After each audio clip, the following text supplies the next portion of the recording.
Hello mga bata! Ako ay may kwento sa inyo at ang pamagat nito ay Si Bruno ang Batang Bully. Si Bruno ay kilala sa kanilang paaralan bilang batang pasaway. Ngunit sa likod ng kanyang matigas na anyo ay may tinatago siyang sugat na hindi alam ng iba. Sa kanilang tahanan, si Bruno ay hindi nakakaramdam ng pagmamahal. Palaging galit ang ama. Wala kang silbi. Puro ka pasakit. Sigaw ng kanyang ama.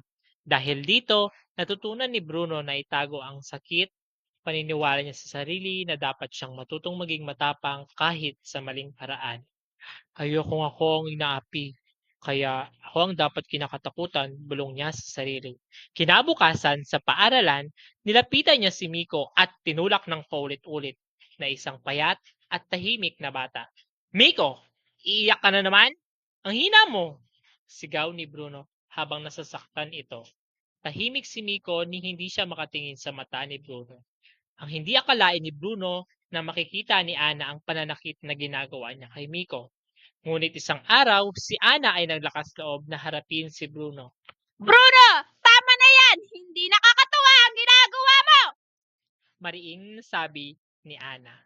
Bakit? Ikaw ba ang inaapi? Sagot ni Bruno.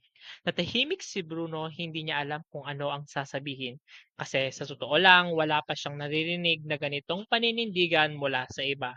Ilang araw ang lumipas, tinawag si Bruno sa guidance office at sinabi ang kanyang damdamin. Ginagawa ko po yun kasi doon lang ako napapansin. Sa bahay po, wala akong halaga, laging galit si Papa. Pakiramdam ko, wala akong silbi. Tahimik na nakikinig si Ginoong Ramos.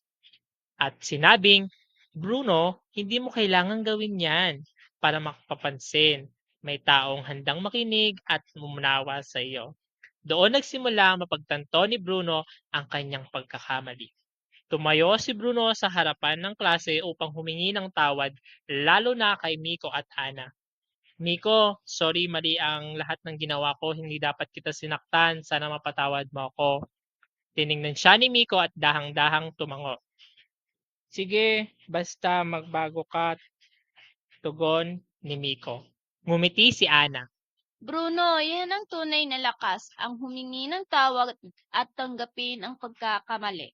Sa labas ng paaralan, sabay na naglakad sina Bruno, Miko at Ana, hindi na bilang bully at biktima kundi bilang magkakaibigan.